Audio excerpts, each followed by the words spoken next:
And that's the standard, what they call the W beam with new posts. And the posts are, I would obviously recommend this one here. Yeah. Because it's the same length, same style, and everything else. This gentleman here is gonna put the spacing at 8 or 12 feet, 12.6, and this guy's putting them at 6'6", or 6 foot something. 6'3". So that'll be a much better, and it's less money too. So, and end caps to the rails, and it'll look nice. Now, is that rust, is that guardrail that It's is, not pre-rusted, so it's not the rusty one? you know. So it's Galvy? Yeah, it's galvan. Okay. Yeah. Clifton, since you got those in hand, why don't you just review that very briefly for the public? Review, How many feet of railing or guardrail? 400 feet, 200 on each side. We're talking about Clark Road by the big culvert for Pike Brook, and it's all broken down. yeah, We're looking at replacing it with a new one. Yeah. a new one. Taking the cable, the post and cable style is considered inadequate. And there's broken posts and Right. broken cable holders and everything else, so rather than put the money into trying to fix it and still have a substandard guardrail system, to replace it with some used W-beam and new posts, and that'll make it Yeah, it's 400 linear feet of used steel beam guardrails, spaced at 6'3" on center. Location of guardrail to be on Clark Road. The price for this bid is $3,900. And that's gonna have the in rails on it too? yeah. That's complete. Yep. Okay, and then the other one, which is, that one, the last one was Vermont Recreational Surfacing and Fencing Incorporated out of Barnett, Vermont. This one is Guide-Rite Highway Steel out of Waterloo, New York.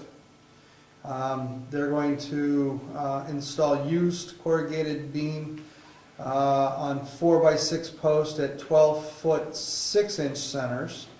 All necessary materials and hardware included. 2 200-foot runs to be determined by Highway Department. Supply and install new wraparound end treatments, and their bid is $5,040. Both companies, they sound far away, but both companies do work in the near vicinity. Well, yeah, that's fine. But I would rather have it on 6'3" than 12.6. Yeah, and it's a lower price to do it. Where do you get the used, They obtain the used stuff was when states and other large municipalities redo sections of road, and they have to move the guardrail at that time, and a lot of times they Pull them pull it and out, put new ones even though in. it's good, and put new in. So this is recycling at its finest. Yeah. Yeah, it won't be bent up and stuff. Dents, pre-dented. Are we ready to proceed on this, or are we gonna wait until we do our list? I just and see want, where you don't it's have to going? act on that, I just wanted to get you the information. Okay, I was gonna say this should, yeah. We'll Just wait on a motion on this. Sure, that's fine, I just wanted to get you the You're right. information. Yeah. And then this next estimate I got, was for, the warrant work on Stone and Tibbetts Head. I just ran into them, I've done business with them privately, in the concrete, and when I happened to be talking with him, he goes, "Oh, we've been doing pavement for 20-some odd years." I had no clue. It's F.R. Carroll out of Limerick, Maine. So he said he's doing a lot of work for Wolfboro, been to work Wolfboro, he's doing work in Freedom and Effingham and all around, so I met with him, showed him what we're gonna do, and his price is very competitive on the paving. The grinding, the grinding doesn't, the best price so far is all states paving. Can you separate them out, or do you? Yep, no, I had every time somebody that came to bid, I told them that, you gotta separate everything out.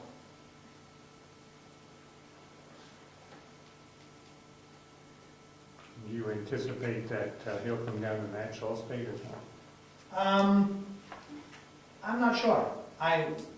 When we get closer to that project, that would be the thing to do, is to try to have one person do it all, but we'll see. So this is saying that reclaiming and rough grading at Tibbetts Hill, 1,400 feet by 16 feet wide, And Stoneham Road, 1,400 feet by 18 foot total. 400 feet. 400 feet on It's supposed to be 400 feet. Yeah, he's got 1,400 feet. Pick it. Sign Well, there. maybe that's why it seems so expensive on the ground. That's probably Yeah, why. 3,500 square yards at $1.64 Yeah, a square okay, yard. I missed that, so that might be why it seems so Fine high. grading and gravel added at 74 cents a square yard. And then there's two possible options, so paving Tibbetts Hill with 2-inch base and Stoneham Road with a 2.5-inch of base, which is 475 tons at $70.75 a ton, for a total of $33,606.25. And then paving Tibbetts Hill with a 2-inch base and Stoneham with a 3-inch base comes to 555 tons, for a total of $39,266.25. The above quote prices include traffic control signs and waste slips. Price for buying and delivering 1.5-inch crushed gravel to Tibbetts Hill Road and Stoneham Road at $13.75 a cubic yard. Town levels material and does traffic control. So, This is just information for us to have until we get our other bids in. that's about $45,000 to get that done without any prep work. Yeah. Right. And I think that's it for me. That's actually good, because we've Actually, had I trouble don't getting wanna handle that with competitive Dale. bids. That's my list. In previous years, we've had trouble getting 2-3 bidders. Some people didn't want us because we were just too small. And so this is good. This is the first step in getting multiple bids. Do we have a quote on the other Allstate? Or the other company? I don't, Brad, the road committee got the other prices. I didn't get the other prices, but I just happened to be talking with him, so I knew the road committee hadn't dealt with them, so I figured I'd get a price. Okay. Yeah. Booney?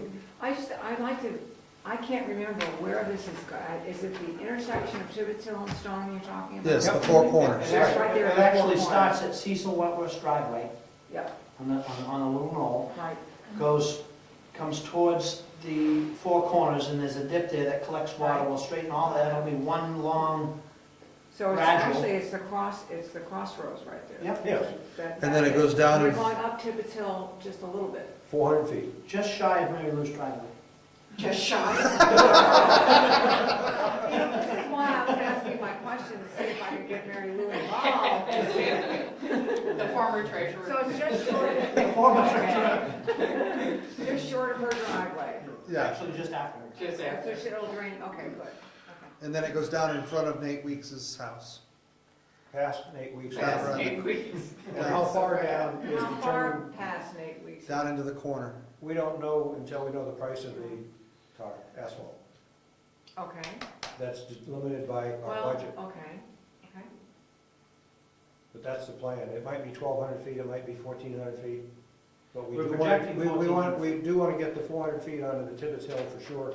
And then we'll go down as far as we can on Stoneham. Because Stoneham in various areas is a Oh, lot. yeah, I know.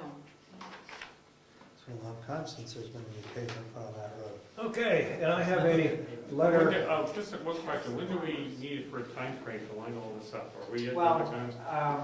we haven't talked about it for 2 meetings, I guess, but I'd like to get it going pretty soon, because the longer we draw the whole process out, the better the final product will be. It has more time to pack in before, once you want to grind it, and right behind the grinder, they take a 20-ton roller and compact it out.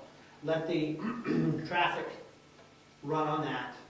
I want to grind before we replace culverts, because the last time we replaced the culverts first, and, oh yeah, don't worry, that's the way you should do, just stay out of the way, and blah, blah, blah. They went and hit a culvert, so we had to go dig up the tar. So we're gonna grind, we're gonna replace the culverts after they grind. Then traffic gets to drive on it. The longer you can let traffic drive on it, the more compacted it'll be. And then we'll lift it where we need to lift it, grade it and compact it again, let the traffic drive on it as long as we can before we pave. Bill, that's part of what we'll do when we go through these prioritizing these projects and how fast we want to push on that. As far as, June, July, August. Got a letter here from Ed, addressed to the selectmen. I'm writing to ask the board to consider renting the town maintenance building to TEN Construction. I'm thinking that by renting the building to me, it does two things. One, it separates the town property and my property, tools and equipment, which is an issue. And two, it generates a small amount of income for the town. As far as where to store the town tools and equipment, there's plenty of dry space above and in the forestry/old salt building across the way. Thank you for considering this request. And he very smartly didn't put any dollar figures in there. Notice I said small number.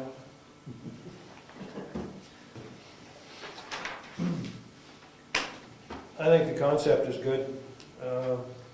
We always have a little trouble delineating, we have a tank of propane, or not propane, but Acetylene. acetylene. That's the town's, when Ed's in there working on welding something, people would ask, whose is this? Is this Ed's truck or is this the town truck? Well, by renting him the space, and we go out of the business of paying for those things to begin with, then if he needs that stuff, he gets it, he pays for it, and we don't have to worry about it.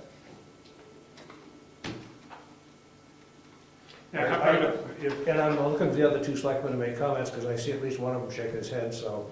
I was curious if Brad had to do something on that truck, does he need to have access to that? He Are you generally, renting him the space? we've always taken it, other than a fuse, it goes to Kraus to get fixed. So, that's really not an issue. And it's gonna be in storage wintertime down in Union anyway. That's, Until they don't let us store it there anymore. then they have to winterize it and store it, there's dry storage for it anyways. Then maybe we'll go out of business, but that's a different story. I don't want to get involved. Clifton. Well, there's concerns about renting a space to an individual that's town property. We went through this when we were being able to rent out the leased house, the house that the town took for taxes. Right. And one of the concerns was they didn't want us renting out town-owned properties. There was a big hoopla about that, and that's why we ended up running it by the town attorney, and we changed the warrant to read tax lien property, or tax deeded properties, or however the wording came out. But it did not allow us to rent out the rest of the town-owned properties. I have no problems with allowing the road agent to utilize the town garage to fix the equipment that is maintained, his equipment that is used to maintain the roads. Yeah, I understand, it's convenient. But I don't think that it would be appropriate, and nothing against Ed, for him to bring in his personal van to be working on it in there, or somebody else's vehicle to be working on in there. Because, and you'd have to check with our insurance companies and the liability issues on all of that before anything was done. Like I said, I have no problems with allowing him to utilize that space, to continue to work on his equipment that he needs to maintain the town roads and so forth. But before you allow him to rent it, at which point he controls what he does in there. Right. You need to check with the insurance company to see what the liability for the town is going to be. And then because of the issue that was brought up last year when we were putting that on the warrant, you may need to take that to the town and get the town's people's permission to be able to do that. To rent it. But if we allow him to do the road equipment that he needs and his equipment to put in there to fix that equipment, then there's no need. It's just a continuation of what we've been doing. We can pull all the town's equipment out of there and he can stock it with his own equipment and his own tools, because he's responsible for doing that. Right, no, I understand. So, And we can also restrict it to